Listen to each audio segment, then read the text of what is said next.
from, I mean, ammo to maybe you want to set like crosshair you have, or I mean, there's a slew of reasons why I prefer something like this. And or let's say instance, you want to set something from a different class. Like you have this class right here that's responsible for your upgrades. Well, here's the thing about it. You can set like levels for your weapon. Maybe you want levels and you've had these adjust in your weapon info, like weapon level 1, 2, 3, 4, and you've done a switch statement somewhere in here where, hey, the weapon level, you know, maybe you have a reload time that's shorter because of a magazine, or vice versa, or maybe you've done some crafting where you've got a better sniper rifle, or I mean, there's a lot of reasons why you would want a system designed where you're managing something differently. See, this is just doing a weapon.txt, and it's going from the weapon we currently have, to weapon info, which is our weapon object, that container for all our information. And then we do the name, which, for instance, is just this. And because we've designed this as our main container for a lot of information, we can go and just centralize a lot of range or whatever, and it has magma rounds that burn mechanical components. Human, it just burns them for X amount of damage, or man, there's a lot of reasons why I like this right here, and it's nice. I wish that I was more aware of this when maybe like a year ago, possibly, or so. But it's powerful, and because of our UI being the way it is, and I plan on designing it, it is very minimal. It just cares about the panel stuff. The weapon information itself is coming from the class itself. So basically, we're telling this variable right here, this static variable, we're telling this information right here, we're basically passing it the weapon class that we're using currently. Because in the beginning of our script, we go on enable, which is called every time the game object is enabled. It will load this. It won't always call start, which, I mean, that might be what you want, but it will not always call start every time it's enabled. So when we're swapping weapons, this becomes more powerful because every single time it's enabled, it runs this function. Okay, so we call the static method of example class.setUpWeapon, and we pass this object right here, this entire class and all its information.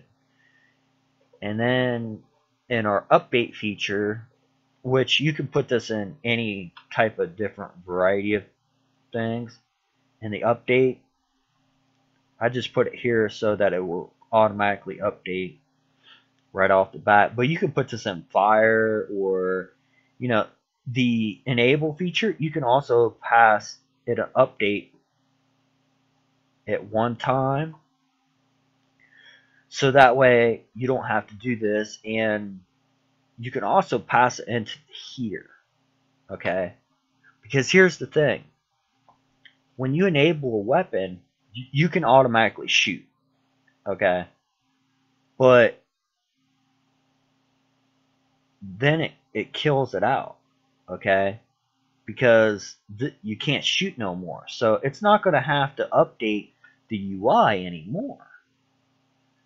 But once this statement becomes where we can fire again, it's going to sit here and fire off the information right here, the update. It's going to keep updating and updating until you shoot again. So it might be something that you want or it might not. It's kind of one of those, it depends on where you need it. Okay?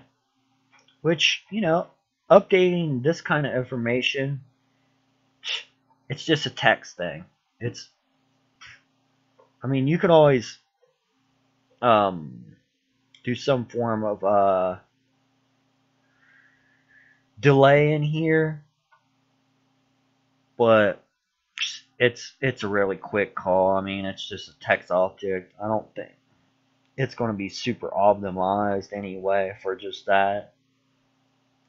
But I put it as a method right here, a public method, so that way I can access it from a different script, because this is just updating.